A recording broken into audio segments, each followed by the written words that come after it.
ஒருத்தர் நண்பர் வீட்டுக்கு போனார். அவர் ஏதோ இனிப்பு பலகாரம் கொடுத்து சாப்பிட சொல்லியிருக்கிறாங்க அவங்க வீட்டில். இவர் சாப்பிட்டு பார்த்துட்டு சொன்னாராம், சார் 6 மாதத்துக்கு முன்னாடி ஒரு தடவை இங்கே வந்தேன், அப்போது ஒரு இனிப்பு பலகாரம் கொடுத்தீங்க, அது இதை விட நல்லா இருந்தது சார் அப்படின்னாராம். அப்போ செஞ்ச அதே இனிப்பு பலகாரம் தான் சார் இதுவும் அப்படின்னாராம் அவர். ஒரு நண்பர் இருக்கார், எப்போ பார்த்தாலும் கையில் ஒரு புத்தகம் இருக்கும். புத்தகம் இல்லாமல் எங்கேயும் புறப்பட மாட்டார். எதுக்காக இப்படி எடுத்துகிட்டு போகிறீங்க அப்படின்னு கேட்டால், எனக்கு இது ஒரு நல்ல நண்பன் மாதிரி, இந்த காலத்தில் எங்கே போனாலும் காத்திருக்க வேண்டியிருக்கு, அது மாதிரி சமயத்தில் நான் நண்பன் கூட பேசிக்கிட்டு இருப்பேன் அப்படிம்பாரான். ஒருத்தர் ஒரு பெரிய அரச பதவியில் இருந்தார். அவர் பதவியிலேருந்து இறங்க வேண்டிய சூழ்நிலை. அரசு கொடுத்துருந்த வீட்டை விட்டுட்டு வெளியில் வர்றார். வரும்பொழுது 2 கையிலையும் 2 பெட்டியை எடுத்துகிட்டு வந்தாராம். சார், உங்களுடைய உடைமைகள் அப்படின்னு கேட்குறாங்க அங்கே இருந்த ஊழியர்கள். இவர் தன்னுடைய கையில் இருக்கிற பெட்டியை காட்டி, இதுதான் என்னுடைய சொத்து அப்படின்னாராம். ஒரு பெட்டியில் அவருடைய உடைகள், இன்னொரு பெட்டியில் அவர் விரும்பி படிக்கிற புத்தகங்கள், அவ்வளவுதான். இதுதான் இருந்துதான். புத்தகம் படிக்கிறது மனசுக்கு நல்லதுங்கிறது நமக்கு தெரியும். புத்தக வாசிப்பு உடம்புக்கும் நல்லதுங்கிறாங்க. அது நமக்கு ஆச்சரியமாக தான் இருக்குது. ஒரு நபர் ஒரு வருஷத்தில் சராசரியாக 2000 பக்கங்களை படிச்சிருக்கணுமா, யுனெஸ்கோ பரிந்துரை. ஆனால் நம்ம நாட்டில் நாம் சராசரியாக படிக்கிறது 32 பக்கங்கள், அவ்வளவுதான். இவ்வளவுக்கு நம்ம நாட்டில் 6000த்துக்கும் மேற்பட்ட நாளேடுகள், 2000த்துக்கும் மேற்பட்ட இதழ்கள், மலர்கள், இவ்வளவு இருந்தும் சரியாக வரல. இந்த உலகத்தில் முதல் நூலகம் எங்கே எப்போ ஆரம்பமாச்சு தெரியுமா? கிமு 2500ஆம் ஆண்டில் அது ஆரம்பமாயிருக்குது. பாபிலோனியாவில் அமில் அணு அப்படிங்கிற அரசன் தான் நூலகத்தை உருவாக்கி இருக்கிறான். அப்போல்லாம் தாள் கிடையாது, களிமண் தான். களிமண் பலகைகளில் எழுதி அது தொகுத்து அப்படியே நூலாக்கி அதை நூலகத்தில் வச்சுருப்பாங்களாம். அரசருடைய நூலகத்தில் 1000த்துக்கும் மேற்பட்ட நூல்கள் இருந்ததாக வரலாற்று குறிப்பு இருக்குது. அது மட்டும் இல்லை, அந்த நூலகத்தில் பொருள் வாரியாக, அதாவது சப்ஜெக்ட் வாரியாக புத்தகங்களை வகைப்படுத்தி வச்சுருந்தாங்களாம். அதில் மிச்சம் இருந்த ஒரு 25 களிமண் பலகை புத்தகங்கள் இன்றைக்கும் பிரிட்டிஷ் அருங்காட்சியகத்தில் இருக்குதான். அச்சு தாள் இதெல்லாம் ஏற்பட்டதுக்கு அப்புறம் அமைக்கப்பட்டது தான் பிரான்சில் இருக்கக்கூடிய பாரிஸ் நூலகம். 1480 பிரெஞ்சு மன்னர் 11ஆம் லூயி இந்த நூலகத்தை அமைச்சாராம். ஆனால் அப்போல்லாம் அரசர்கள் மட்டும்தான் நூலகத்தை பயன்படுத்த முடியுமா. அதுக்கப்புறம் 17ஆம் நூற்றாண்டில் இந்த முறை மாறி பொதுமக்கள் அங்கே போகலாம், படிக்கலாம் அப்படிங்கிற நிலைமை வந்துதான். போட்லியன் நூலகம் அப்படின்னு அதுக்கு பேர், பாரிஸ் நகரத்தில் இருக்குது. அங்கே தான் நூல்களின் பட்டியல் தயாரிப்பு பணி ஆரம்பமாச்சு. கல்வி வளர்ச்சியையும் நூலகத்தையும் இணைச்சவர் நெப்போலியன் போனபார்ட். முன்பணம் செலுத்தி புத்தகத்தை படிக்கிற முறையையும் அவர் தான் கொண்டுட்டு வந்தாராம். மக்கள்கிட்ட வசூலிக்கிற வரியின் ஒரு பகுதியை நூலகத்துக்கு பயன்படுத்தினவரும் அவர் தானா. நெப்போலியன் நூலகத்தில் உலகத்தில் உள்ள எல்லா மொழி நூல்களும் இருக்குதான். அங்கே ஒரு தமிழ் நூலும் இருந்திருக்குது. அது என்னென்னா கம்பராமாயணம். சோவியத் யூனியனுக்கு படையெடுத்து போனப்போ அங்கேருந்து லட்சக்கணக்கான புத்தகங்களை இந்த பனிச்சறுக்கு வாகனங்கள் இருக்குல்ல, அதில் கொண்டுகிட்டு வந்ததாக வரலாறு. அடுத்தபடியாக குறிப்பிட்டு சொல்லத்தக்க நூலகம் எதுன்னா பிரிட்டிஷ் நூலகம். மிக பழைய கையெழுத்து பிரதியெல்லாம் கூட அங்கே இருக்குது. 1753 ஆரம்பமாச்சு. அதில் உள்ள நூல்களை வரிசையாக அடுக்கினா 180 கிலோமீட்டர் நீளத்துக்கு வருமா. மிகப்பெரிய நூலகம் அமெரிக்க தலைநகர் வாஷிங்டனில் இருக்குதான்.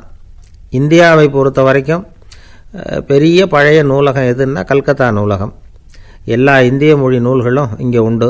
மகாகவி பாரதியார் நடத்தின இந்தியாங்கிற இதழின் எல்லா பிரதிகளும் அங்கே பாதுகாப்பாக இருக்குது. படிக்கும் பழக்கம் இங்கே வளர வேண்டியிருக்குது. ஒருத்தர்கிட்ட ஒரு புஸ்தகத்தை கொடுத்து விமர்சனம் எழுத சொல்லியிருந்தாங்க. கொஞ்ச நாள் கழித்து அவரை போய் பார்த்து, என்னங்க புஸ்தகத்தை படித்து பார்த்தீங்களா அப்படின்னு கேட்டாங்களாம். இதுக்கு அவர் சொல்லியிருக்கிறார், இன்னும் நான் படித்து பார்க்கலிங்க, இப்போ தானே விமர்சனமே எழுதி முடிச்சிருக்கிறேன், இனிமே தான் படிக்கணும் அப்படின்னாராம். இயேசுநாதர்கிட்ட ஒருத்தர் கேட்டாராம், இயேசுவே என்னை எவ்வளவு நேசிக்கிறீர்கள் அப்படின்னு. அவர் தன்னுடைய 2 கைகளையும் அகல விரித்து இவ்வளவு என்று சொல்லி சிலுவையில் உயிர் நீத்தார் அப்படின்னு சொல்லுவாங்க. அதாவது அந்த நேசிப்புக்கு எல்லை கிடையாது, அதே போல் மன்னிப்புக்கும் எல்லை கிடையாது. இது இயேசுநாதர் சொல்லி கொடுத்த ஒரு பாடம். இயேசுனுடைய சீடர்களில் ஒருத்தன் பீட்டர், அவன் ஒரு நாள் இயேசுநாதர்கிட்ட கேட்டிருக்கான், இயேசுவே, நான் என்னுடைய தம்பிக்கிட்ட அடிக்கடி சண்டை போட்டுக்கிட்டு இருக்கிறேன், என்னுடைய சகோதரன் கூட. அவனை நான் எத்தனை தடவை மன்னிக்கிறது? ஏற்கனவே 7 தடவை அவனை மன்னிச்சுட்டேன் அப்படின்னு சொல்லியிருக்கிறான். அப்போ இயேசு சொன்னாராம், மன்னிக்கிறதுக்கு எத்தனை தடவைங்கிற கணக்கெல்லாம் கிடையாது.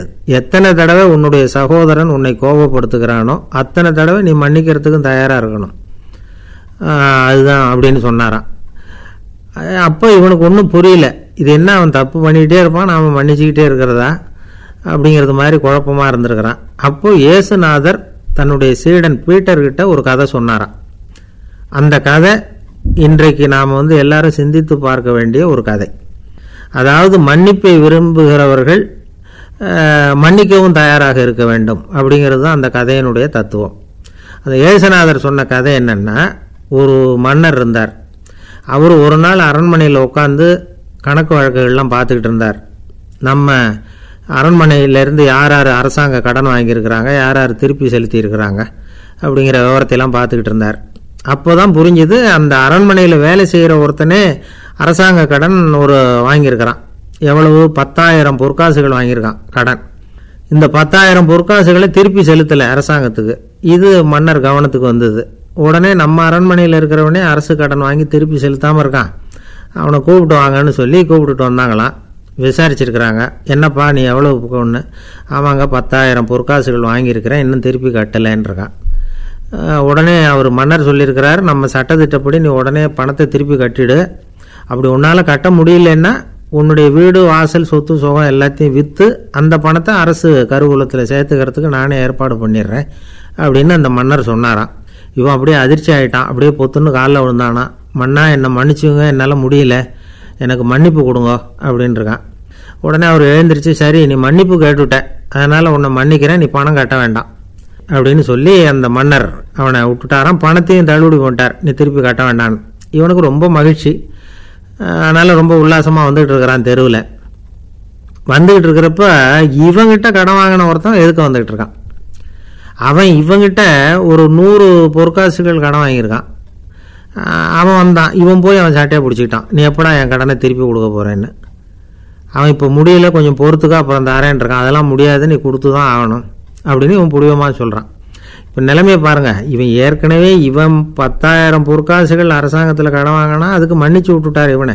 ஆனால் இவன் இன்னொருத்தனை மன்னிக்கிறதுக்கு தயாராக இல்லை. இவங்கிட்ட கடன் வாங்கின இன்னொருத்தன் 10 பொற்காசுகள், அவனை மன்னிக்க தயாராக இல்லை. அவனை கொண்டு போய் நீதிமன்றத்தில் கொண்டு போய் நிறுத்தி தண்டனை வாங்கி கொடுத்துட்டான்.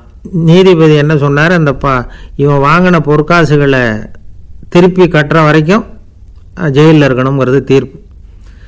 ஆனால் உடனே அரசர் காதில் விழுந்தது.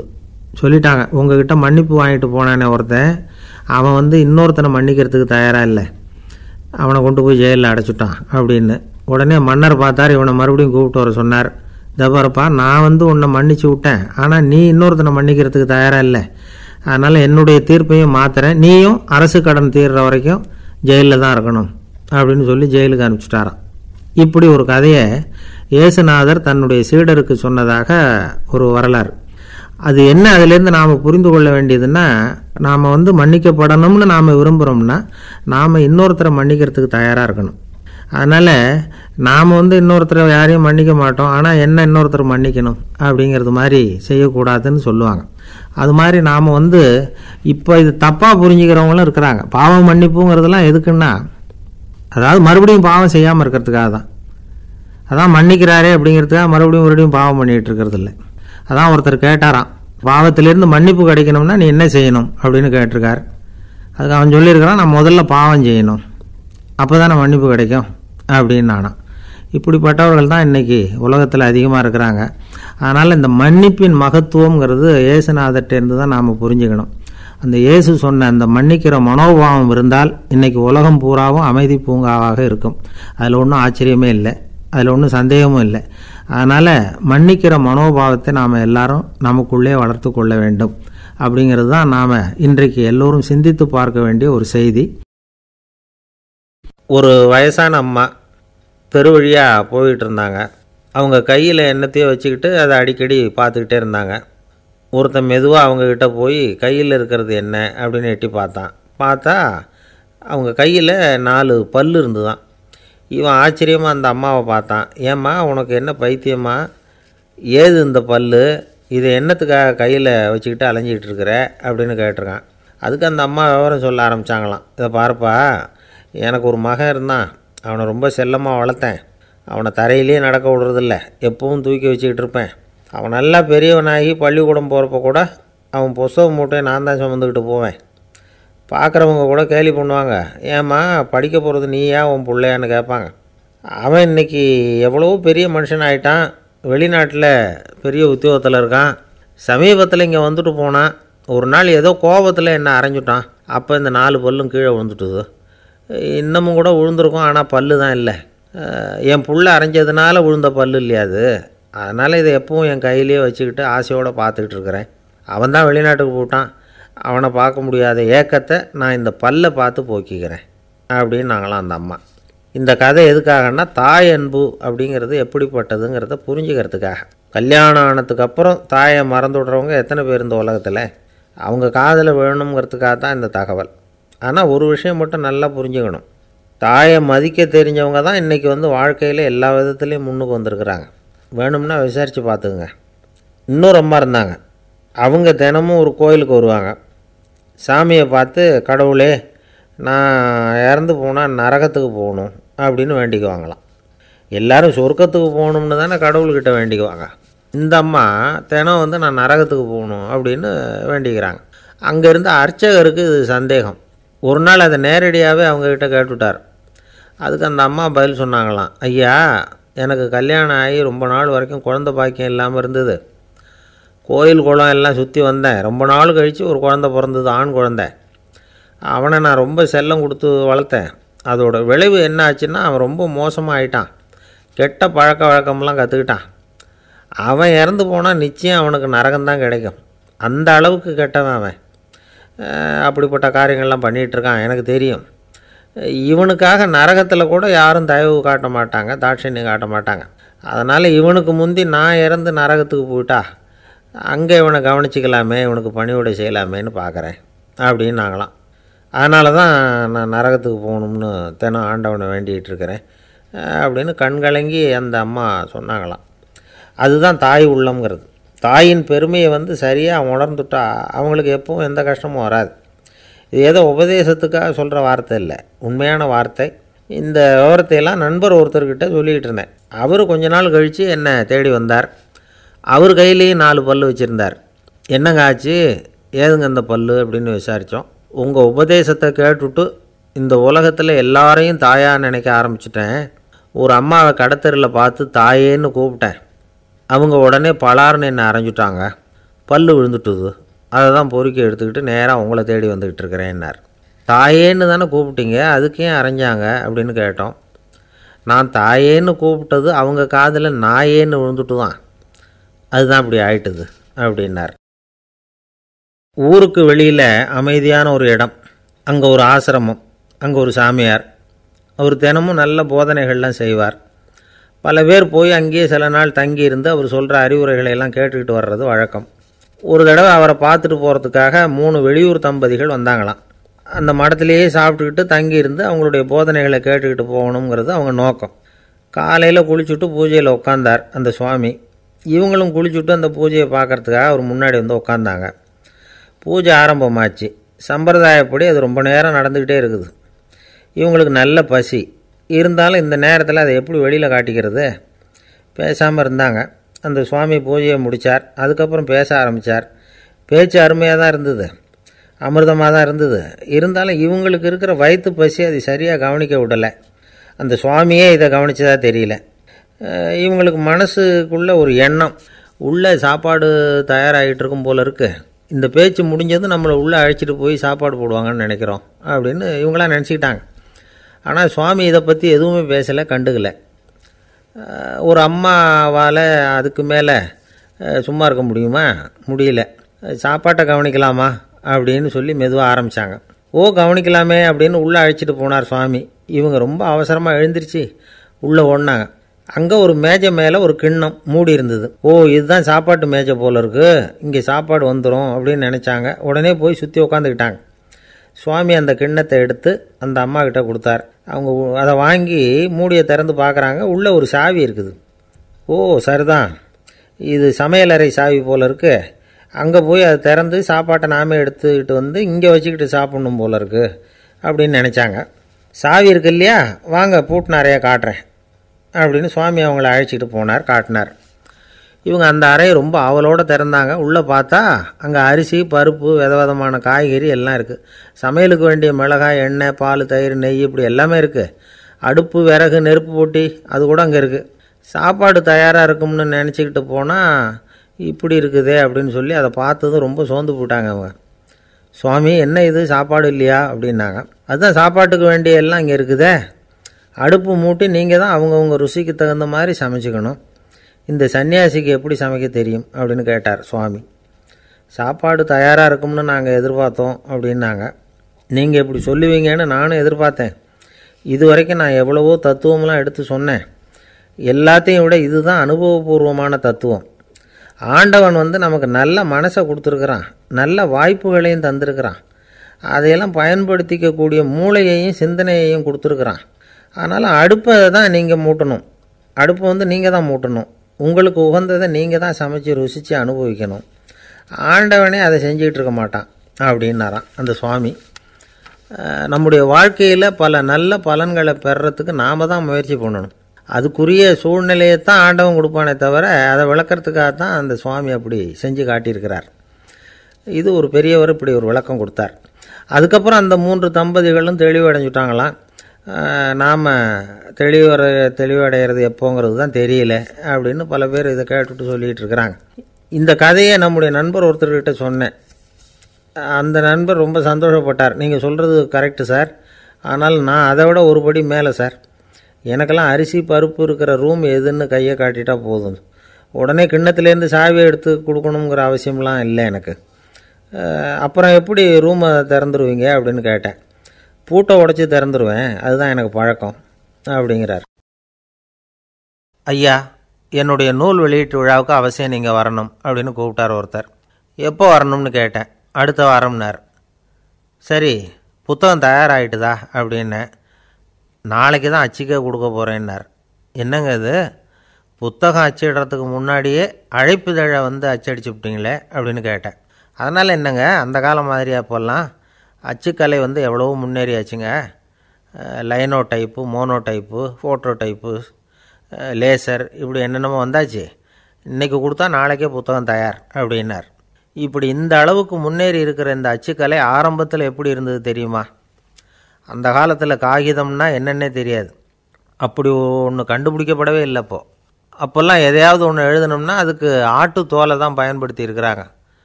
கண்ணுக்குட்டி தோல் கூட அதுக்கு உபயோகப்பட்டு தான்.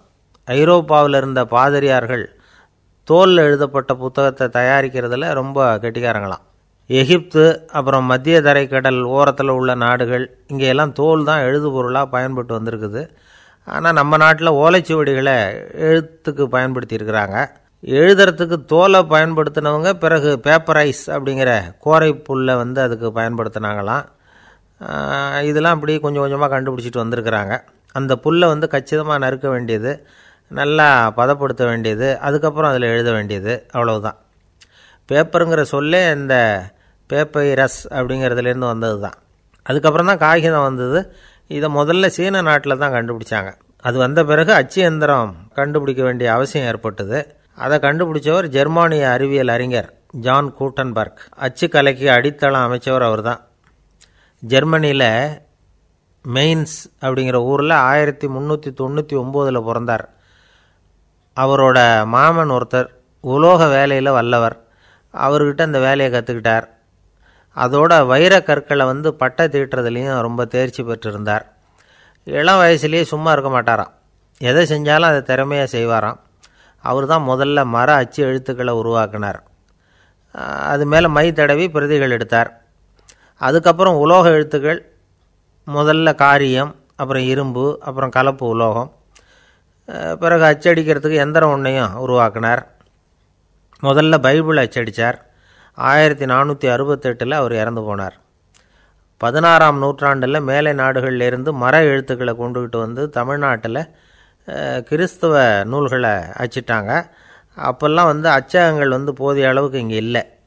அதுக்கு என்ன காரணம்னா, இந்தியர்கள் அச்சகங்களை நடத்தக்கூடாது அப்படின்னு சட்டம். 1835 வரைக்கும் அந்த சட்டம் நடைமுறையில் இருந்தது. இந்த நிலைமையில் அங்கேயும் இங்கேயுமா 1-2 அச்சகங்கள் ஆரம்பமாச்சு. 1713 தரங்கம்பாடியில் லூத்தரன் மிஷன் அச்சகம், அதே ஆண்டில் சென்னையில் எஸ்பிசிகே அச்சகம். இது ரெண்டும் தான் இந்தியாவில் முதல்ல தொடங்கப்பட்ட அச்சகங்கள். ஆட்டுத்தோல்லையும் ஓலைச்சுவடியிலையும் எழுதப்பட்ட எழுத்துக்கள் இன்றைக்கி எங்கேயோ போயிட்டுது. ஆனால் நம்ம ஊரில் எழுத்தாளர்கள் நிலைமை தான் ஒன்றும் சொல்லிக்கிறது மாதிரி இல்லை. நம்ம ஆள் ஒருத்தர் சொன்னார், சார் நான் சொந்தத்தில் ஒரு அச்சாபீஸ் வச்சுருந்தேன், இப்போவும் வச்சுருக்கிறேன். அதனால் என்னுடைய படைப்புகளை புத்தகமாக வெளியிடுறதில் எனக்கு ஒன்றும் கஷ்டம் இல்லை. வருஷத்துக்கு ஒரு புத்தகம் எழுதி வெளியிட்டுருவேன். 15 வருஷமாக இலக்கிய உலகத்துக்கு இப்படி சேவை செஞ்சுக்கிட்டு வர்றேன். ஆனால் இந்த வருஷம்தான் வாசகர்கள் எனக்கு பாராட்டு விழா நடத்தியிருக்கிறாங்க அப்படின்னார். இந்த வருஷம் அப்படி என்ன விசேஷம் அப்படின்னு கேட்டோம். இந்த வருஷம்தான் நான் எந்த புத்தகம் எழுதி வெளியிடாமல் இருந்தேன், அதுக்காகத்தான் எனக்கு இந்த பாராட்டு விழா அப்படின்னார். ஒருத்தர் அவசரமாக போய்கிட்டு இருந்தார். எங்கே போய்கிட்டு இருக்கீங்க அப்படின்னு கேட்டார் ஒரு பெரியவர். கடைக்கு போகிறேன் சார், சாமான் வாங்கிறதுக்கு அப்படின்னார். அங்கே போகிறதுக்கு முன்னாடி தெரிஞ்சிக்க வேண்டியதெல்லாம் தெரிஞ்சுக்கிட்டீங்களா அப்படின்னு கேட்டார் பெரியவர். கடைக்கு போய் காசை கொடுத்து ஒரு பொருளை வாங்கிட்டு வரப்போகிறோம், இதில் தெரிஞ்சிக்க வேண்டியது என்ன இருக்குது அப்படின்னார் அலட்சியமாக. இப்போ அந்த பெரியவர் பேச ஆரம்பித்தார். இந்த உலகத்தில் எந்த ஒரு செயலில் இறங்குறப்பவும் நாம் நல்லா ஆலோசனை பண்ண வேண்டிய விஷயம் 5 அப்படின்னார். உதாரணமாக, ஒருத்தன் கடைக்கு போய் ஏதோ ஒரு பொருளை வாங்கிட்டு வர போகிறான்னு வச்சுக்கங்களேன். அப்போ கூட அவன் 5 விஷயங்களை பற்றி தெரிஞ்சுக்க வேண்டியிருக்குது அப்படிங்கிறார் அவர். முதல்ல அந்த பொருள் எப்படிப்பட்டது அப்படிங்கிறத தெரிஞ்சுக்கணும். ரெண்டாவதாக தன்னை பற்றியும் தெரிஞ்சுக்கணும். அப்போ தான் அந்த பொருள் தனக்கு தேவையா இல்லையா அப்படிங்கிறத புரிஞ்சுக்க முடியும். மூணாவதாக தெரிஞ்சுக்க வேண்டியது ஒன்று இருக்குது. அது என்னென்னா, அந்த பொருளை அடையிறதுக்கு வழி என்ன அப்படிங்கிறத தெரிஞ்சுக்கணும். அதாவது எவ்வளவு பணம் கொடுத்தா அது கிடைக்கும், இது மாதிரியான விஷயங்கள். நாலாவதாக அந்த பொருளை அடையிறது மூலமாக நாம் அடையக்கூடிய பயன் என்ன அப்படிங்கிறதையும் உணரணும். அஞ்சாவது, அந்த பொருளை அடையிறதுல இருக்கக்கூடிய தடை எது அப்படிங்கிறதையும் நாம் தெரிஞ்சுக்கணும். பெரியவர் பேசுகிறது ஏதோ தத்துவம் மாதிரி தெரியுது இல்லையா? தத்துவம்தான். அதாவது இப்படி உலகியல் வாழ்க்கையில் சின்ன சின்ன விஷயங்கள்லேயே நாம் 5 விஷயங்களை தெரிஞ்சுக்க வேண்டியிருக்குது. அது ரொம்ப அவசியமாக இருக்குது. பேரின்ப நிலைன்னு சொல்கிறாங்கள்ல, அது மாதிரி பெரிய சமாச்சாரங்கள்லேயும் இந்த 5 விஷயங்களை நாம் தெரிஞ்சுக்க வேண்டியிருக்குது. அதுக்கு பேர் என்னன்னா அர்த்த பஞ்சகம். வைணவ சமயத்தில் அர்த்த பஞ்சகம்ங்கிறது ரொம்ப பெரிய விஷயம். கடைக்கு போகிறது மாதிரி கடவுளை பார்க்க போகிறப்பவும் நாம் 5 விஷயங்களை தெரிஞ்சுக்கணுமா. முதல்ல பரம்பொருள் அப்படிங்கிறது என்ன, அதோட தன்மைகள் என்ன, இதை தெரிஞ்சுக்கணும். இதுக்கு பேர் என்னென்னா பரமாத்ம ஸ்வரூபம் அப்படின்னு பேர். ரெண்டாவது, நாம் யார், நம்மோட தன்மை என்ன அப்படிங்கிறத தெரிஞ்சுக்கணும். நான் யாருன்னு எனக்கே தெரியலங்கிறப்போ இதை நான் சொல்கிறேன்னு இது என்னுடையதுன்னு சொல்கிறது தப்பு தானே.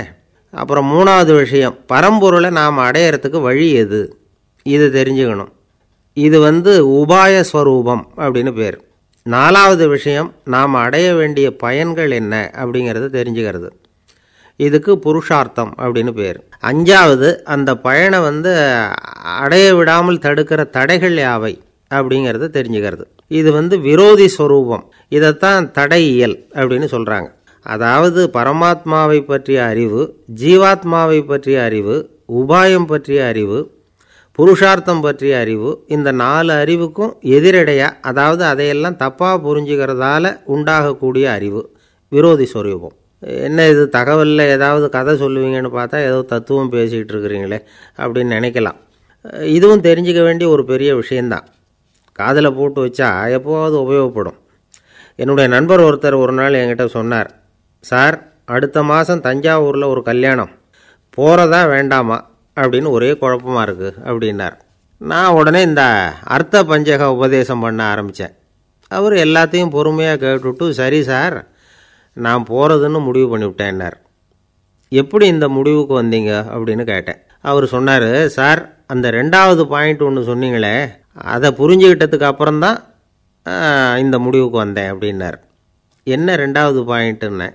அதாவது தன்னை பற்றி புரிஞ்சுக்கணும் அப்படின்னு சொன்னீங்க. உடனே என்னை பற்றி புரிஞ்சுக்கிட்டேன். நான் யாருங்கிறது எனக்கு தெரிஞ்சுது. உடனே போகிறது தான் நல்லதுன்னு முடிவு பண்ணிவிட்டேன்னார். நீங்கள் யாருன்னு கேட்டேன். நான் தான் சார் அந்த கல்யாணத்தில் தாலி கட்ட வேண்டிய மாப்பிள்ளை அப்படின்னார். அந்த காலத்தில் அண்ணாமலை ரெட்டியார்னு ஒருத்தர் இருந்தார். அவர் வெங்கனூர் அப்படிங்கிற கிராமத்தில் இருந்தார். அங்கேருந்து விருத்தாசலம் கோவிலுக்கு தவறாமல் போயிட்டு வந்துக்கிட்டு இருந்தார். இடையில் வெள்ளாறு. அதில் ஒரு சமயம் வெள்ளம் வந்துட்டுது. இவரால் போக முடியல. அதோட விளைவு வெங்கனூர்லேயே ஒரு கோவில் கட்டணும் அப்படின்னு முடிவு பண்ணார், சிவாலயம். அந்த சமயத்தில் வடநாட்டில் பஞ்சம். அதனால் அங்கே இருந்த பல சிற்பிகள் தென்னாட்டை நோக்கி வர ஆரம்பித்தாங்க. அவங்க வெங்கனூர் வழியாக வர்றது தெரிஞ்சதும் இவர் போய் பார்த்தார். இங்கே ஒரு கோவில் கட்டணும், அதுக்கு நீங்கள் உதவணும்னார். பஞ்ச காலத்தில் இப்படி ஒரு வாய்ப்பு கிடைச்சதில் அவங்களுக்கும் ரொம்ப மகிழ்ச்சி. உற்சாகத்தோடு ஒத்துக்கிட்டாங்க. ஆலய திருப்பணி ஆரம்பமாச்சு. அவங்களுக்கு வேண்டிய எல்லா வசதிகளையும் இவர் செஞ்சு கொடுத்தார். அவங்களுக்கு எந்த குறையும் இல்லாமல் பார்த்துக்கிட்டார். அது மட்டும் இல்லை, ஒவ்வொரு நாளும் அங்கே வருவார். உங்களுக்கு என்ன வேணும் எது வேணும்னு கேட்பார். ஏதாவது குறை இருந்தால் சொல்லுவாங்க, உடனே தீர்த்து வைப்பார். இவரும் கேட்பார், எந்த குறையாக இருந்தாலும் என்கிட்ட சொல்லுங்க அப்படின்னு சொல்லுவார். அதை தவிர இவராகவே கவனித்தும் அவங்களுக்கு என்னென்ன தேவைங்கிறத கண்டுபிடிச்சி அதையெல்லாம் கொடுத்துக்கிட்டு இருப்பார். என்ன தேவைன்னாலும் அதை நிறைவேற்றி வச்சுருவார். அந்த சிற்பிகளின் தலைவன் ஒருத்தன், அந்த ஆளுக்கு வெத்தலை பாக்கு போடுறது பழக்கம். இதை தெரிஞ்சுக்கிட்டு அதுக்காகவே ஒரு ஆளை ஏற்பாடு பண்ணார். வேணுங்கிறப்போலாம் நீ வெத்தலை சிவல் மடித்து கொடுக்க வேண்டியது உன் வேலை அப்படின்னு ஒருத்தனை ஏற்பாடு பண்ணிட்டார். இப்படியெல்லாம் செஞ்சதும் அவங்களுக்கும் ரொம்ப உற்சாகம். ரொம்ப பொறுப்பாக சிற்ப வேலைகளை செஞ்சுக்கிட்டு இருக்கிறாங்க. ஒரு நாள் என்னாச்சு தெரியுமா? அந்த சிற்பிகளின் தலைவன் ரொம்ப நுணுக்கமாக ஒரு வேலையை செஞ்சுக்கிட்டு இருக்கிறான். சாரம் போட்டு அது மேலே படுத்துக்கிட்டு அண்ணாந்து பார்த்து உச்சியில் நுணுக்கமான சிற்பங்களை உருவாக்கிக்கிட்டு இருக்கான். சிற்பியின் கவனம் செதறப்படாதுங்கிறதுனால இவர் மெதுவாக சத்தம் போடாமல் கிட்ட போய் நின்று அதை கவனிச்சிக்கிட்டு இருக்கிறார். அந்த சிற்பி வழக்கம் போல் வெத்தலை பாக்குக்காக இடது கையை கீழே நீட்டினான். அந்த சமயம் பார்த்து அவருக்கு தாம்பூலம் கொடுக்குறவன் அங்கே இல்லை, எங்கேயோ போயிருக்கிறான். அண்ணாமலை ரெட்டியார் என்ன பண்ணார் தெரியுமா? தனக்காக கொடுக்கப்பட்ட தாம்பூலத்தை வாங்கி சிற்பியின் கையில் கொடுக்குறார். அவன் வாங்கி போட்டுக்கிட்டான். இது என்ன இன்னைக்கு வெத்தலை சீவல் வேறு மாதிரி இருக்குது, வாசனை தாம்பூலமாக இருக்குது அப்படின்னு யோசனை பண்ணிவிட்டு கீழே திரும்பி பார்க்குறார். பார்த்தா ரெட்டியார் மறுபடியும் சிற்பி கை நீட்டும் பொழுது கொடுக்கறதுக்காக தாம்பூலத்தை மடித்து வாங்கி வச்சுக்கிட்டு தயாராக நிற்கிறார். சிற்பிக்கு அதிர்ச்சி. உடனே பொத்துன்னு கீழே குதிச்சான். ஐயா, என்ன இது நீங்களா அப்படின்னா. இவர் சொன்னார், நான் ஒன்றும் தப்பு பண்ணலையே, உன்னுடைய கை புண்ணியம் செஞ்ச கை, கோயில் கட்டுற கை, அந்த கைக்கு தாம்பூலம் கொடுக்கறதுல என்ன தப்பு அப்படின்னாராம். ஏற்கனவே பஞ்சத்தில் அடிபட்டு வந்த எங்களை நீங்கள் ஆதரித்ததே பெரிய விஷயம். இந்த செயல் என்னை ஒரு பெரிய கடனாளி ஆக்கிவிட்டுது. ஐயா, எங்களுக்கு உணவு உடை இதை மட்டும் நீங்கள் கொடுத்தா போதும், ஊதியம்னு எதுவும் வாங்க மாட்டோம் அப்படின்னு நானும். அந்த சிற்பி எவ்வளவோ வற்புறுத்தியும் எதுவும் வாங்கிக்கலையாம். இந்த செய்தியை தமிழ் தாத்தா டாக்டர் ஊவேசா சொல்லியிருக்கிறார். அந்த காலத்தில் எப்படிப்பட்டவங்கள்லாம் வாழ்ந்துருக்கிறாங்க பாருங்கள். இந்த காலத்தில் ஒருத்தர் கோவில் கட்டினார், வேலை செய்கிற எல்லாருக்கும் சாப்பாடு போடுவார். சிற்ப வேலை செஞ்சுட்டு சாப்பிட வர்ற ஒவ்வொருத்தர் கையையும் அன்பாக பிடிச்சி முத்தம் கொடுத்து உள்ளே அனுப்புவார். அந்த கைகளுக்கு நீங்கள் கொடுக்குற மரியாதையாது அப்படின்னு கேட்டாங்க. அது இல்லைங்க, ஏற்கனவே முதல் பந்தியில் சாப்பிட வந்தவன் மறுபடியும் வர்றானான்னு கண்டுபிடிக்கிறதுக்காக கையை பிடிச்சி மோந்து பார்க்குறேன் அப்படின்னாராம் அவர். பிரம்மத்தை அறிந்தவன் பிரம்மமாகிறான் அப்படின்னு ஒரு பெரியவர் பேசினார் ஒரு கோவிலில். தைத்திரிய உபனிஷத்து அப்படி சொல்லுதான். இதை கேட்கும்பொழுது நமக்கு ஒரு சந்தேகம் வரும். அது எப்படி? பிரம்மத்தை அறிந்தவன் பிரம்மம் ஆகிறான்னா, சிங்கத்தை அறிந்தவன் சிங்கம் ஆகிறானா, தோசையை அறிந்தவன் தோசை ஆகிறானா? இப்படிப்பட்ட சந்தேகம் நமக்கு வர்றதில் ஒன்றும் ஆச்சரியம் இல்லை. இது இயற்கை. இதுக்கும் அந்த பெரியவரே பதில் சொல்கிறார்.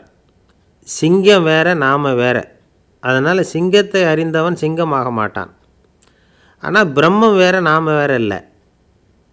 அதனால் பிரம்மத்தை அறிந்தவன் பிரம்மமாகிறான் அப்படிங்கிறது அவரோட விளக்கம். மனிதன் அவன்தான் தான் பிரம்மங்கிறது தெரியாதனால தான் அதை வேறு எங்கேயோ தேடிகிட்டு இருக்கிறான். கடைசியில் அது தான் தாங்கிறது புரிஞ்சுக்கிற பொழுது அவன் பிரம்மம் ஆகிடுறான். இதை விளக்கிறதுக்கு ஒரு உபநிஷத்து கதையே இருக்குது. நமக்கு தெரிஞ்ச கதை தான், ஆனால் அதை வேறு விதமான அர்த்தத்தில் விளையாட்டாக சொல்லிகிட்டு இருக்கிறோம். ஒரு சமயம் ஒரு 10 நண்பர்கள் ஒரு காட்டு வழியாக போய்கிட்டு இருக்கிறாங்க. குறுக்க ஒரு நதி, அதை கடந்து அடுத்த பக்கம் போகணும். எல்லோரும் ஒரு வழியாக கடந்து அடுத்த கரைக்கு போய் சேர்ந்துட்டாங்க. அங்கே போய் சேர்ந்ததுக்கப்புறம் எல்லோரும் பத்திரமா வந்து சேர்ந்துட்டோமா அப்படின்னு தெரிஞ்சுக்கிறதுக்காக எண்ணி பார்க்குறான் அந்த கூட்டத்து தலைவன். அவங்க மொத்தம் 10 பேர்.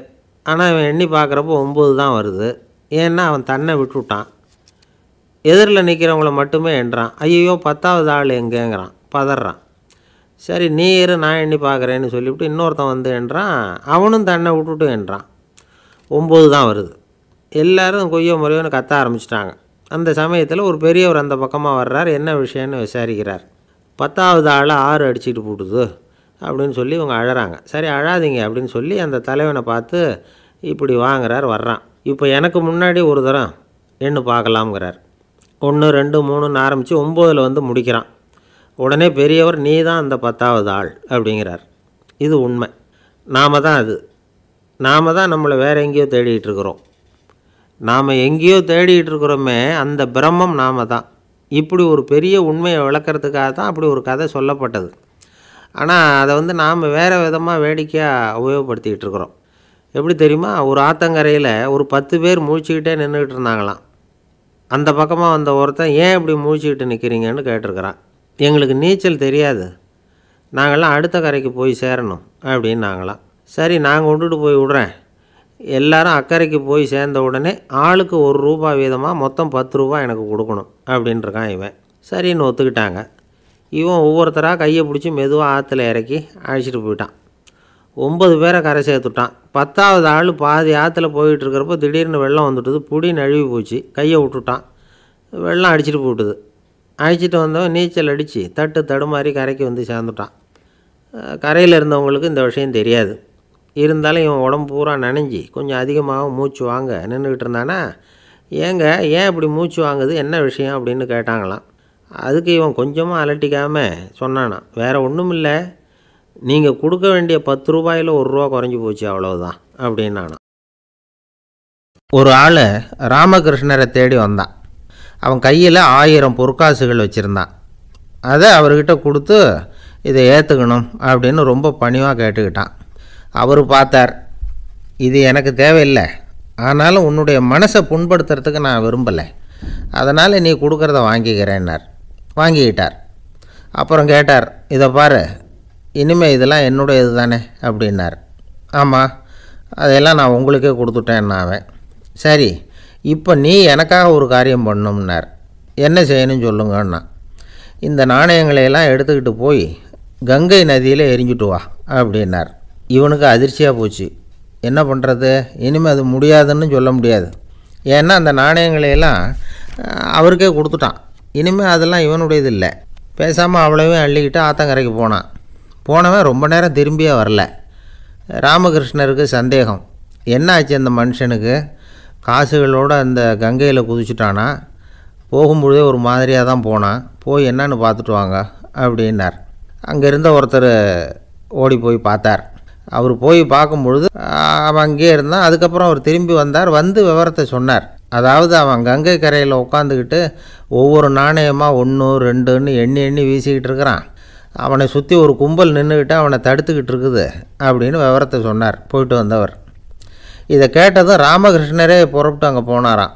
என்ன இப்படி பண்ணிகிட்ருக்கிற, நான் உன்னை அந்த நாணயங்களை கங்கையில் வீசி எறிய சொன்னேன், நீ ஏன் அதை எண்ணிக்கிட்டு இருக்கிற அப்படின்னார். பழக்கம்தான் காரணம், நான் ஒவ்வொரு நாளும் ஒவ்வொன்றா சேமித்து வச்சேன். இன்றைக்கி என்கிட்ட நிறைய இருக்குது, உங்களுக்கு ஒரு 1000 நாணயங்களை கொடுக்கணுங்கிறது என்னோடய ஆசை அப்படின்னா. இப்போ ராமகிருஷ்ணர் சொன்னார், ஒரே நேரத்தில் எல்லாத்தையும் சம்பாதிச்சிருந்தா நீ எண்ணுறது பொருத்தமாக இருக்கும். எல்லாத்தையும் இழக்கும்போது ஒவ்வொன்றா எண்ணிக்கிட்டு இழக்கிறதுங்கிறது சரியான செயல் இல்லை. அதனால் ஒரே தடவையாக எல்லாத்தையும் தூக்கி எறிஞ்சிடும் அப்படின்னார். இது இழப்பது அப்படிங்கிற ஒரு உயர்ந்த நிலை. இதை நாம் யதார்த்த வாழ்க்கையில் சம்மந்தப்படுத்தி பார்த்து குழப்பிக்கிட்டு இருக்கக்கூடாது. இழக்கிறேன்னு சொல்லிக்கிட்டு இருக்கிற காசையெல்லாம் ஆற்றுலையும் குளத்துலையும் கொண்டு போய் எரிஞ்சிட்டு வாங்க அப்படின்னு உபதேசம் பண்ணுறதாக யாரும் நினச்சிடக்கூடாது. இதில் நாம் புரிஞ்சிக்க வேண்டியது என்னென்னா, எதையாவது ஒன்றை வந்து இன்னொருத்தருக்கு கொடுக்கணும் அப்படின்னு விருப்பப்பட்டால் அதை மனப்பூர்வமாக கொடுத்துடணும். கொடுத்துட்டு அதையே நினச்சிக்கிட்டு இருக்கக்கூடாது. நம்மால் ஒருத்தர் ஒரு 100 ரூபா நோட்டை தன்னுடைய நண்பர் ஒருத்தர்கிட்ட கொடுத்து, இது உனக்கு தான் வச்சுக்கோ அப்படின்னார். அவர் பார்த்தார், இது இனிமேல் எனக்கு தானே சொந்தம் அப்படின்னார். ஆமான்னார் அவர். அப்படின்னா எனக்காக நீ ஒரு உதவி செய்யணும்னார். சொல்லுங்கள் செய்கிறேன்னார் அவர். இந்த 100 ரூபா நோட்டை தீ வச்சு கொளுத்தி விடுன்னார். இவர் அதிர்ச்சியாகி அவரை பார்த்தார். இப்போ அவர் சொன்னார், நீ எனக்கு அன்பாக கொடுத்தது இது, இந்த நோட்டு கள்ள நோட்டுங்கிறது எனக்கு முன்னாடியே தெரியும், சீக்கிரம் கொளுத்தி விடு, அதுதான் நம்ம 2 பேருக்குமே நல்லது அப்படின்னாராம் அவர். ஏங்க எங்கே போயிட்டு வரீங்க அப்படின்னு கேட்டேன். எனக்கு வேண்டப்பட்ட ஒருத்தரை பார்த்து. ஆஸ்பத்திரிக்குன்னார். எந்த ஆஸ்பத்திரிக்குன்னே? மாட்டு ஆஸ்பத்திரிக்குன்னார். என்ன விஷயம்னே? மாமனாருக்கு உடம்பு சரியில்லை, அதுதான் மாட்டு ஆஸ்பத்திரிக்கு போயிட்டு வரேன்னார். அட பாவி, அதுக்கு அந்த ஆஸ்பத்திரிக்காக போவாங்க அப்படின்னு ஆச்சரியமா. அட அது இல்லைப்பா, முதல்ல எங்கள் குடும்ப டாக்டர் தான் தேடிக்கிட்டு போனேன். அவர் அந்த நேரத்தில் அவர் வளர்க்குற நாய்க்குட்டிக்கு உடம்பு சரியில்லைன்னு சொல்லி அதை தூக்கிக்கிட்டு மாட்டு ஆஸ்பத்திரிக்கு போயிட்டாராம் சொன்னாங்க. அதனால் அங்கே போய் அவரை சந்தித்து விஷயத்தை சொல்லிவிட்டு வர்றேன்னார். அப்புறம் தான் எனக்கு கொஞ்சம் நிம்மதியாக இருந்தது. பொதுவாக நமக்கு தெரிஞ்ச வரையில் டாக்டர்கள் 2 வகை. நமக்கு வைத்தியம் பண்ணுற டாக்டர்கள் ஒரு வகை, நம்மக்கிட்ட இருக்கிற ஆடு மாடு கோழிக்கு வைத்தியம் பண்ணுற டாக்டர்கள் ஒரு வகை. இப்போ தான் எனக்கு தெரியும் இன்னொரு வகையான டாக்டர்களும் உண்டுங்கிறது. அது யாருன்னா, பூச்சிகளுக்கு வைத்தியம் பண்ணுற டாக்டர்கள், அதாவது பூச்சி டாக்டர்கள்.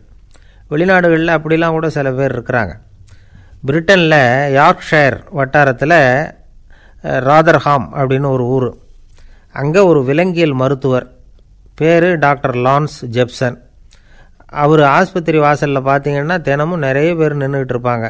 கையில் கண்ணாடி குடுவை, தகர டப்பா இப்படி ஏதாவது இருக்கும். அதுக்குள்ளே ஏதாவது பூச்சிகள் இருக்கும். அதுக்கு வைத்தியம் பண்ணுறதுக்காக வந்தவங்க தான் அவங்கெல்லாம். சிலந்தி பூச்சி, பல்லி, தேளு, பாம்பு இப்படி ஏதாவது இருக்கும். பொழுதுபோக்காக சில பேர் நாய், பூனை, கிளி, மைனா, புறா இப்படி ஏதாவது வளர்க்குறாங்கல்ல, அது மாதிரி இப்போல்லாம் தேளு, பல்லி, பாம்பு, பூச்சி இதையெல்லாம் வளர்க்க ஆரம்பிச்சிட்டாங்களாம். இது ஒரு புது ஃபேஷன். இப்போ கூண்டுக்குள்ளே டப்பாக்குள்ளே போட்டு வளர்க்குறது, அதுக்கு ஏதாவது நோய் வந்துட்டுதுன்னா வைத்தியம் பண்ணுறதுக்கு டாக்டர்கிட்ட வந்துட வேண்டியது, இப்படி இந்த பழக்கம்லாம் நிறையா வந்துட்டுது. ரத்தம் உறிஞ்சிற அட்டைகள் கூட இவங்ககிட்ட வைத்தியத்துக்கு வருதான். சிலந்திகளில் செங்கால் சிலந்தின்னு ஒரு வகை. மத்திய அமெரிக்க காடுகளில் இது அதிகம். சிலந்திகள்லேயே ரொம்ப விலை உசந்தது இந்த ரகம்தான். கால்களில் சிவப்பு கோடுகள் இருக்கும். இந்த இனம் இப்போ குறைஞ்சிக்கிட்டே வர்றதுனால சர்வதேச விதிகளின்படி இவற்றின் ஏற்றுமதி இறக்குமதிக்கு தடை விதிக்கப்பட்டிருக்குது.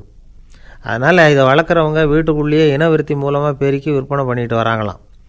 அந்த வகை சிலந்திகள் தான் இப்போ வைத்தியத்துக்கு அதிகமாக வருதான். சரி, இதுக்கெல்லாம் எப்படி வைத்தியம் பண்ணுறாங்க? முதல்ல அதை குளிர்பதன பெட்டியின் வழுவழுப்பான சுவரில் விட்ட உடனே அதெல்லாம் மெதுவாக இறங்கி வரும். அப்போ அதன் நோயை கண்டுபிடிக்கிறது சுலபம். அப்புறம் அதுக்கு கிருமிகளை கொல்லக்கூடிய மருந்துகளையோ வலி நிவாரண மருந்துகளையோ கொடுப்பாங்க. கால் உடைஞ்ச சிலந்திகளுக்கு பசையை கொண்டு ஆப்ரேஷன் பண்ணுவாங்க.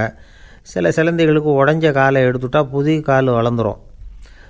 சிலந்திகளை மனிதர்கள் கையில் எடுக்கிறப்போ அது பயந்து போய் கீழே குதிக்குது, அதனால் கால் உடஞ்சி விடுது, இல்லைன்னா வயிறு சேதமடையுது. அந்த நிலைமையில் வர்ற சிலந்திகளுக்கு மயக்க மருந்து கொடுத்து ஆப்ரேஷன்லாம் கூட பண்ணுறாங்களாம். பார்த்திங்களா பூச்சிகளுக்கு வந்த வாழ்வே. நம்ம ஊர்லேயும் வீடுகளில் பூச்சிகள் வளர்க்குறது உண்டு. ஒருத்தர் வந்தார், எனக்கு 3000 கரப்பாம்பூச்சி அவசரமாக தேவைப்படுது, எங்கே கிடைக்கும்னு கேட்டார். கரப்பாம்பூச்சியா, அது என்னத்துக்குன்னு கேட்டோம். அது வேறு ஒன்றும் இல்லை, நான் குடியிருக்கிற வாடகை வீட்டை காலி பண்ண போகிறேன். வீட்டு சொந்தக்காரர் என்ன சொல்கிறாருன்னா, இந்த வீட்டுக்கு நான் குடி வந்தப்போ எப்படி இருந்ததோ அதே நிலைமையில் விட்டுட்டு போகணும்னு வீட்டுக்காரர் சொல்லியிருக்கிறார், அதனால தான் கேட்டேன் அப்படின்னார். ஒரு தந்தை தன்னோட பிள்ளைய ரொம்ப தைரியசாலியாக வளர்க்கணும்னு ஆசைப்பட்டார். அதுக்காக அவனை கூப்பிட்டு உட்கார வச்சு இப்படி உபதேசம் பண்ணார். இதை பாருப்பா, நான் உன்னாட்டம் இருக்கிறப்போலாம் எதுக்கும் பயப்பட மாட்டேன், ரொம்ப துணிச்சலாக இருப்பேன். ஒரு நாள் ஒரு அப்பாவி எலியை ஒரு பூனை துரத்திட்டு ஓடிச்சு. நான் உடனே என்ன செஞ்சேன் தெரியுமா? அந்த பூனையை பிடிச்சேன், அது வாலில் ஒரு பட்டாசு சரத்தை கட்டினேன், கொளுத்தி விட்டேன், படபடன்னு வெடிக்க ஆரம்பிச்சுட்டுது. அது துள்ளிக்கிட்டு அங்கேயும் இங்கேயும் ஓடி இருக்கு பாரு ஓட்டம், ரொம்ப தமாஷு அப்படின்னார் அப்பா. இப்படி சொல்லிவிட்டு பையனை பார்த்து, இதை கேட்குறதுக்கு உனக்கும் துணிச்சல் வருதா? நான் என்னுடைய செயலை நீ கேட்குறப்போ உனக்கு துணிச்சல் வருதா அப்படின்னு கேட்டார். வருதுன்னா பையன். எப்படின்னா அப்படிங்கிற விவரத்தையும் சொன்னான் அவன். அதாவது எலியை விரட்டினத்துக்காக பூனை வாலில் பட்டாசு கொளுத்துனீங்க நீங்கள், பூனையை விரட்டினத்துக்காக உங்கள் கழுத்தில் பட்டாசு சரத்தை மாட்டினா என்னென்னு தோணுது எனக்கு அப்படின்னா பையனோட துணிச்சல் அப்பாவே நடுங்க வச்சுட்டுது. அது சரி, ஒரு அப்பா பிள்ளைக்கு இப்படியா உபதேசம் பண்ணுறது? எல்லாருக்கிட்டையும் அன்பாக பழகிறது எப்படி அப்படின்னு சொல்லி கொடுக்கணும். பிஞ்சு உள்ளங்களில் நஞ்சை தூவலாமா? ஒரு நாள் விநாயகர் ஒரு பூனையோடு விளையாடிக்கிட்டு இருந்தாராம். அப்படி ஆசையாக விளையாடிக்கிட்டு இருந்தப்போ அவரோட கை நகம் தவறுதெல்லாம் பூனையோட முகத்தில் பட்டுட்டு தான். அது ஒரு சின்ன கீறலை உண்டாகி விட்டுது. அப்பா அவர் அதை ஒரு பெருசாக நினைக்கல. கொஞ்ச நேரத்துக்கு அப்புறம் விநாயகர் வீட்டுக்கு வந்தார்.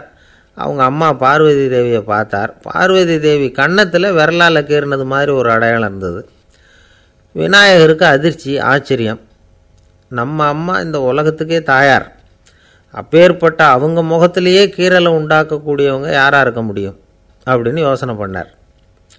தாயே, உன்னுடைய கன்னத்தில் இந்த வடு எப்படிம்மா ஏற்பட்டதுன்னு கேட்டார். குழந்தாய், இது நீ செஞ்ச காரியம்தான்ப்பா, உன்னுடைய கை நகம் கீறினதுனால ஏற்பட்ட வடு தான் இது அப்படின்னாங்க அவங்க. விநாயகர் திடுக்கிட்டு போட்டார். எப்படிம்மா அது? நான் எந்த காலத்துலேயும் ஒன்று அப்படி கீறினதாக எனக்கு நினைவு இல்லையே அப்படின்னார். இன்றைக்கி காலையில் ஒரு பூனையை கீறினதை நீ மறந்துட்டியா அப்படின்னாங்க அந்த அம்மா. விநாயகர் திகைச்சு போய் நின்னார். பார்வதி தேவி சொன்னாங்க, இதை பார்ப்பா, இந்த உலகத்தில் இருக்கக்கூடிய எல்லா உயிர்கள்லேயும் நான் இருக்கிறேன். நான் தான் இந்த உலகமாக ஆகியிருக்கிறேன். ஆகையினால நீ யாரை துன்புறுத்தினாலும் அது உண்மையிலேயே என்ன துன்புறுத்தினதாக தான் வந்து முடியும் அப்படின்னாங்க. விநாயகர் மனசுக்குள்ளே ஒரு வெளிச்சம் ஏற்பட்டு தான். அதுக்கப்புறம் அவர் யாரையுமே கல்யாணம் பண்ணிக்காததுக்கு அதுதான் காரணமாக. இந்த உலகத்தில் எல்லாரையும், இங்கே இருக்கிற எல்லாத்தையும் தாயின் வடிவமாக அவர் பார்க்க ஆரம்பிச்சிட்டாராம். குருதேவர் ராமகிருஷ்ணர் இந்த கதையை எடுத்து சொல்லியிருக்கிறார். நபிகள் நாயகம் ஒரு தடவை ஒரு நாற்காலியில் உட்காந்து என்னமோ யோசனை பண்ணிகிட்டு இருந்திருக்கிறார். அப்போ அவரோட உடையில் ஒரு கீழ்ப்பகுதி தரையில் படிஞ்சு கிடந்திருக்குது. அங்கே விளையாடிக்கிட்டு இருந்த ஒரு பூனை அது மேலே வந்து படுத்து தூங்கி போச்சு. தொழுகை செய்ய வேண்டிய நேரம் வந்துட்டது.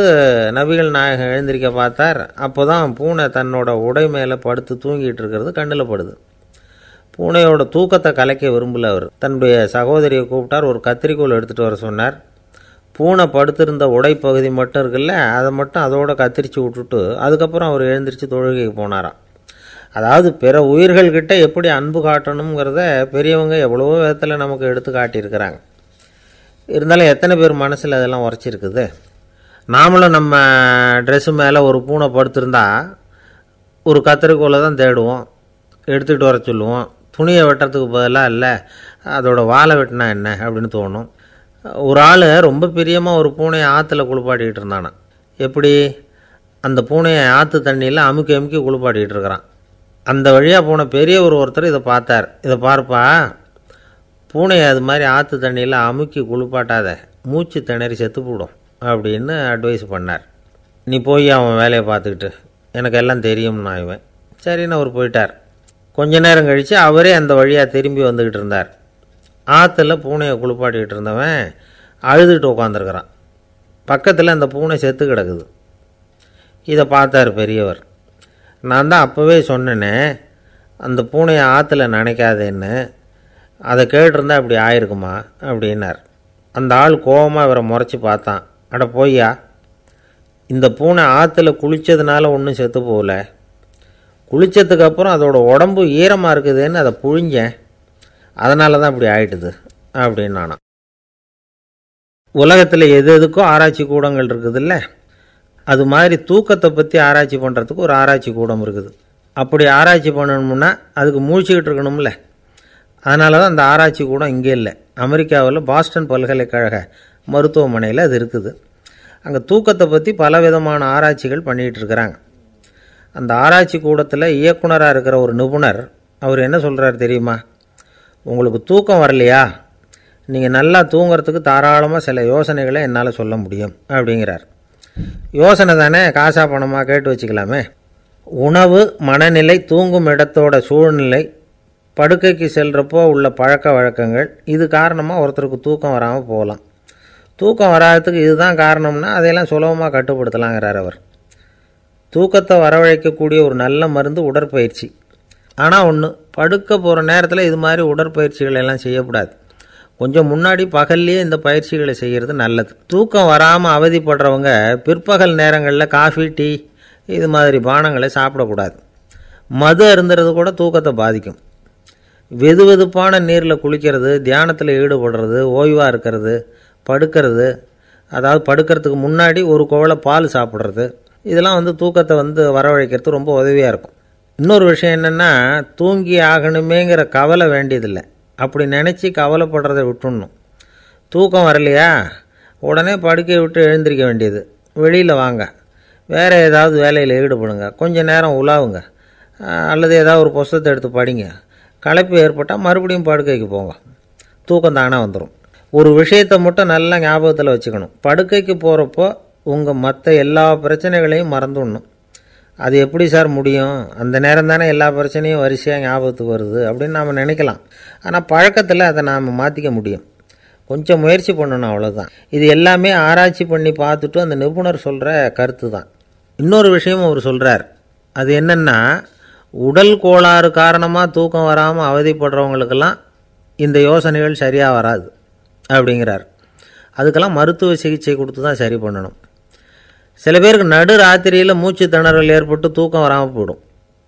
ஊரெல்லாம் தூங்குறப்போ தான் மட்டும் தூங்காமல் மூழ்கிட்டு இருக்கிறது, ஊரெல்லாம் மூழ்கிட்டு இருக்கிறப்போ தான் மட்டும் தூங்குறது, இது மாதிரி கோளாறுகளால் சில பேர் பாதிக்கப்படலாம். கால் தசை முறுக்கிக்கிறதுனால சில பேருக்கு அடிக்கடி விழிப்பு வரலாம். மன அழற்சி காரணமாக சில பேருக்கு தூக்கம் வராது. இது மாதிரி கோளாறுகளுக்கெல்லாம் அதுக்கு தகுந்த மாதிரி சிகிச்சை கொடுத்து தான் சரி பண்ண வேண்டியிருக்கும். எந்த கோளாறும் இல்லாமல் தூக்கம் வரலைன்னா ஆரம்பத்தில் சொன்ன முறைகளை கடைப்பிடிச்சு பார்க்கலாம். தூக்கம் வந்ததுன்னா யோசனை சொன்ன அந்த நிபுணருக்கு நன்றி சொல்லலாம். ஒருத்தர், ஏன் சார் பஸ்ஸில் தூங்குறது கெட்ட பழக்கமானு கேட்டார். இல்லையே, நான் கூட பஸ்ஸில் போகிறப்ப தூங்கிட்டு தானே போவேன் அப்படின்னார் இன்னொருத்தர். அப்புறம் ஏன் என்ன டிரைவர் வேலை வேணாம்னு வீட்டுக்கு அனுப்பி வச்சுட்டாங்க அப்படின்னாராம் அவர். ஒருத்தரை பார்த்து உன்னுடைய நண்பர்கள் யார் அப்படின்னு ஒரு கேள்வி கேட்டு பாருங்க. கொஞ்சம் யோசித்து பதில் சொல்லுவாங்க. அவங்கக்கிட்டேயே உன்னுடைய எதிரிகள் யார் அப்படின்னு கேளுங்க, கடகடன்னு ஒப்பிச்சிருவாங்க. நம்ம மனசு இருக்க, அது எப்படின்னா, நம்ம நண்பர்களை விட ஒரு காலத்தில் பிரஷ்யா அப்படின்னு ஒரு தேசம் இருந்தது. இப்போ ஜெர்மனி இருக்குல்ல, இதோட பெரும்பகுதி ஒரு காலத்தில் பிரஷ்யாங்கிற பேரில் இருந்தது. அப்போ அதுக்கு அரசராக இருந்தவர் மகா ஃப்ரெடரிக், அதாவது ஃப்ரெடரிக் தி கிரேட் அப்படின்னு சொல்லுவாங்க. அந்த ராஜாவுக்கு ஒரு சந்தேகம். நாம் பல வகையான வரிகளை விதித்து வசூல் பண்ணுறோம், அப்படி பண்ணியும் வருமானம் குறைஞ்சிக்கிட்டே போகுதே, இதுக்கு என்ன காரணமாக இருக்கும்? இதுதான் அவருக்கு ஏற்பட்ட சந்தேகம். ஒரு சமயம் அந்த அரசர் தம்முடைய அமைச்சர்களையும் பிரபுக்களையும் தளபதிகளையும் கூப்பிட்டு ஒரு விருந்து வச்சார். விருந்து முடிஞ்சதும் அவங்கள பார்த்து இந்த சந்தேகத்தை கேட்டார். வரிகள் அதிகமாக விதித்து வருமானம் குறையறதுக்கு என்ன காரணம் அப்படின்னு கேட்டார். பல பேருக்கு இதுக்கு சரியாக பதில் சொல்ல தெரியல. அனுபவசாலியான ஒரு தளபதி எழுந்திரிச்சார். அரசே, அது எப்படிங்கிறத இப்போ உங்களுக்கு காட்டுறேன்னார். உடனே ஒரு பெரிய பனிக்கட்டி ஒன்றை தன்னுடைய கையில் எடுத்தார். அதை அப்படியும் எப்படியும் திருப்பி பார்த்தார். அப்புறம் அடுத்தவர்கிட்ட கொடுத்தார். அவரும் அதை அப்படியும் இப்படியும் திருப்பி பார்த்துட்டு அடுத்தபடியாக இருந்தவர்கிட்ட கொடுத்தார். இப்படியே இதை ஒவ்வொருத்தராக பார்த்துட்டு ஒவ்வொரு கையாக மாறி கடைசியில் மன்னர் கைக்கு போய் சேர்ந்தது. மன்னர் கைக்கு அந்த பனிக்கட்டி போய் சேர்ந்தப்போ அது கொஞ்சம் கொஞ்சமாக உருகி ஒரு பட்டாணி கடலை சைஸுக்கு ஆகிட்டுது. மன்னர் யோசனை பண்ணார், வரி அதிகமாக போட்டாலும் வந்து சேர்றது குறைவாக இருக்கிறதுக்கு என்ன காரணம் அப்படிங்கிறது அவருக்கு புரிஞ்சு போச்சு. காலம்தான் மாறிக்கிட்டு இருக்கே தவிர இந்த கையூட்டு வாங்குகிற பழக்கம் மாறினதாக தெரியல. இன்னொரு ராஜா இருந்தார். அவர் தன்னுடைய ராஜாங்கத்தில் லஞ்ச ஊழலே சுத்தமாக இருக்கக்கூடாது அப்படின்னு நினச்சார். அவர்கிட்ட பல்வேறு துறைகளுக்கும் பொறுப்பாக இருந்த பல பேரும் ரொம்ப சுத்தமாகவும் நேர்மையாகவும் இருந்தாங்க. ஒரே ஒருத்தர் மட்டும் எல்லார்கிட்டையும் லஞ்சம் வாங்கிட்டே இருந்தார். அவரை வேறு துறைகளுக்கு மாற்றி பார்த்தாரு. அந்த ராஜா என்னென்னமோ பண்ணி பார்க்குறாரு. எந்த வேலையை கொடுத்தாலும் அதுலேயும் லஞ்சம் வாங்கிறதுக்கு ஒரு வழியை உண்டு பண்ணிக்குவார் அந்த ஆள். ராஜாவுக்கு இது ஒரு பெரிய தலைவலியாக போட்டுது. இவர் என்ன பண்ணுறது, இவருக்கு என்ன வேலையை கொடுக்கறது, கொஞ்சம் கூட லஞ்சம் வாங்கிறதுக்கு சான்ஸே இல்லாத ஒரு வேலையை கொடுக்கணும் அப்படின்னு திட்டம் போட்டார். ஒரு நாள் அவருக்கு அந்த உத்தரவும் போட்டுட்டார். அதாவது அவருக்கு என்ன வேலைன்னா, கடற்கரையில் தான் அவருக்கு ஆஃபீஸ். அங்கேயே இருந்துக்க வேண்டியது. தினமும் எத்தனை கடல் அலை கரையில் வந்து மோதுது அப்படிங்கிறத கணக்கெடுத்து ராஜாவுக்கு தெரிவிக்க வேண்டியது. இதுதான் அவருக்கு வேலை. பேசாமல் அலையை எண்ணிட்டு உட்காந்துருக்கிட்டோம், அப்போவாவது அவர் லஞ்சம் வாங்குகிற சந்தர்ப்பம் இல்லாமல் போயிடும் அவருக்கு அப்படின்னு நினச்சார் ராஜா. இந்த ஆள் கடற்கரைக்கு போய் டியூட்டியில் ஜாயின் பண்ணிக்கிட்டார். ஒரே மாதத்தில் அங்கே சொந்தமாக ஒரு பிரம்மாண்டமான மாளிகை கட்டிவிட்டார். ராஜாவுக்கு இது பெரிய ஆச்சரியமாக போச்சு. அலைய என்ற வேலையில் அந்த ஆள் எப்படி பணம் சம்பாதிச்சார் அப்படின்னு விசாரித்து பார்த்தார் அக்கம் பக்கத்தில். அந்த ஆள் என்ன பண்ணியிருக்கிறாருன்னா, கடற்கரையில் போய் பொறுப்பை ஏற்றுக்கிட்ட உடனே அங்கே இருந்த மீனவர்கள்கிட்ட எல்லாம் இந்த கரையில் வந்து ஒரு நாளில் வந்து மோதுகிற அலைகள் எத்தனை அப்படின்னு கேட்டிருக்காரு. அது எப்படிங்க தெரியும்னு இருக்காங்க அவங்க. தினமும் அந்த எண்ணிக்கை தெரியணும். நம்ம ராஜாவுக்கு தினமும் அறிக்கை அனுப்பணும், டெய்லி ரிப்போர்ட்டு. தவறுனா நீங்கள் இந்த கடலில் போய் மீன் பிடிக்கிறதுக்கு ராஜாவோட அனுமதி கிடைக்காது அப்படின்ட்டுருக்காரு. உடனே மீனவர்களும் பயந்து போட்டாங்க. கடலுக்கு போகிறதுக்கு அனுமதி இல்லைன்னா பட்டினி கிடக்கிறது மாதிரி ஆகிடுமே. மெதுவாக அந்த ஆளுகிட்ட போனாங்க, காதோட காதாக சொன்னாங்க, ஐயா, எங்களால் வந்து கடல் அலையை வந்து எண்ண முடியாது. தினமும் எங்களால் முடிஞ்சதை உங்களுக்கு பணமாக கொடுத்துட்றோம். நீங்கள் தான் ராஜா கிட்ட சிபாரிசு பண்ணி நாங்கள் தொடர்ந்து மீன் பிடிக்கிறதுக்கு அனுமதி வாங்கி கொடுக்கணும் அப்படின்னு வேண்டிக்கிட்டாங்க. பணம் தினமும் வந்து சேர ஆரம்பிச்சுட்டுது. பதவியில் மற்ற பதவியோட இந்த பதவி எவ்வளவோ மேல் அப்படின்னு நினச்சிட்டான் அந்த ஆள். அது மட்டும் இல்லை, தயவு பண்ணி என்னை இந்த இடத்த விட்டு மாற்றி விடாதீங்க சார் அப்படின்னு வேற கேட்க ஆரம்பிச்சிட்டானான்.